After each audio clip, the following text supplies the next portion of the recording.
2025-এর শেষ দিন 31শে ডিসেম্বর, এমনকি 2026-এর প্রথম দিন 1 জানুয়ারি সকালে ঘুম থেকে ওঠার পর যে কনকনানি ঠান্ডা অনুভব করছিলেন, নিশ্চয়ই বুঝতে পেরেছেন আজ তার থেকে ঠান্ডা অনেকটা কম।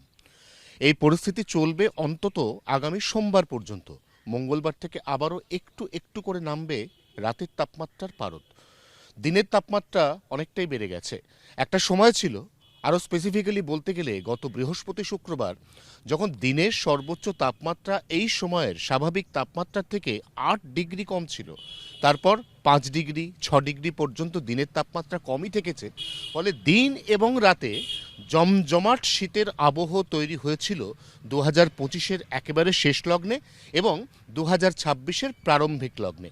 আজ থেকে একটু একটু করে ভোল পাল্টাতে শুরু করছে আবহাওয়া। তার কারণ শীতের দাপট কমছে, রাত এবং দিনের তাপমাত্রা একটু একটু করে বাড়ছে এবং তার সঙ্গে অবশ্যই কুয়াশার সতর্কতা জারি করেছে আলিপুর আবহাওয়া দপ্তর। কুয়াশা বাড়ছে কেন? ওড়িশাতে তৈরি হয়েছে একটি বিপরীত ঘূর্ণাবর্ত। এর জেরে হু হু করে জলীয় বাষ্প ঢুকছে বাংলায়। আবার পশ্চিমী ঝঞ্ঝা এক জোড়া রয়েছে উত্তর পশ্চিম ভারতে। এমনকি দেশের উত্তর পূর্ব অংশ 7 সিস্টার্স, সেখানেও একই সঙ্গে রয়েছে আরেকটি পশ্চিমী ঝঞ্ঝা। সব মিলিয়ে এই এতগুলি সিস্টেমের কারণে বা কাঁধে ভর দিয়ে এই মুহূর্তে রাজ্যের সর্বত্র একেবারে উত্তর থেকে দক্ষিণবঙ্গ পর্যন্ত ভিন্ন ভিন্ন আবহাওয়া তৈরি হচ্ছে।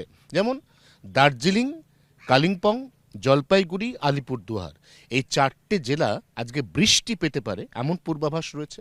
দার্জিলিংয়ের উপরের দিকের অংশ, সেখানে তুষারপাতের সম্ভাবনা রয়েছে। আমরা জানি যে বিগত কয়েকদিন ধরে এক নাগারে তুষারপাত হয়ে চলেছে নর্থ সিকিমে।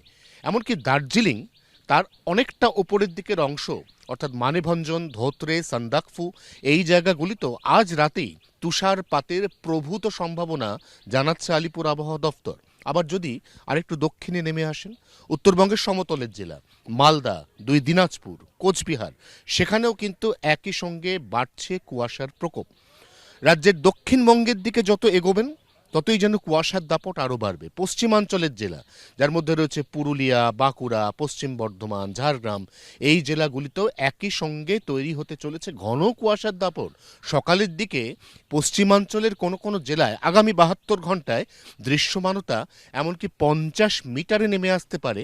নিঃসন্দেহে যদি সেই সময় আপনি গাড়ি বা 2 হুইলার নিয়ে বেরোন, আপনাকে অত্যন্ত সতর্কতা অবলম্বন করেই ড্রাইভ অথবা রাইড করতে হবে, এমন সতর্কতা জানাচ্ছে আলিপুর আবহাওয়া দপ্তর।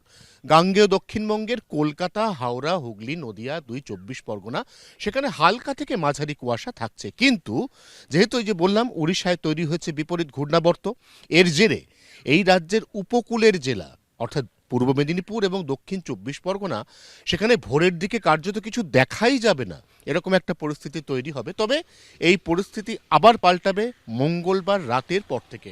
আবার কমবে তাপমাত্রা।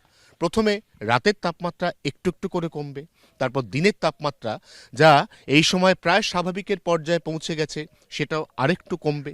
শীতের আরেকটা ইনিংস আসতে চলেছে, আরেকটি শৈত্য বলয় তৈরি হতে চলেছে, যার পোশাকি নাম পাহাড়ি। এই শৈত্য বলয়ের জেরে জানুয়ারি মাসের 7 থেকে 13 তারিখ পর্যন্ত এই রাজ্যের অন্তত 6টি জেলা সরাসরি শৈত্যপ্রবাহের কবলে পড়তে চলেছে।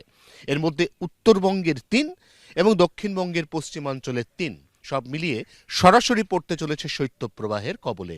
বাকি গোটা বঙ্গ থরথরিয়ে আবারও কাঁপতে চলেছে, আবারও ফিরতে চলেছে শীতের ইনিংস। সব মিলিয়ে শীত 2025 বনাম শীত 2026, তাপমাত্রার একটা হাড্ডাহাড্ডি লড়াই, নেক টু নেক কন্টেস্ট চলবে, এমনই পূর্বাভাস দিচ্ছে আলিপুর আবহাওয়া দপ্তর। 24 ঘন্টার জন্য ক্যামেরায় তরুণের সঙ্গে অয়ন, কলকাতা।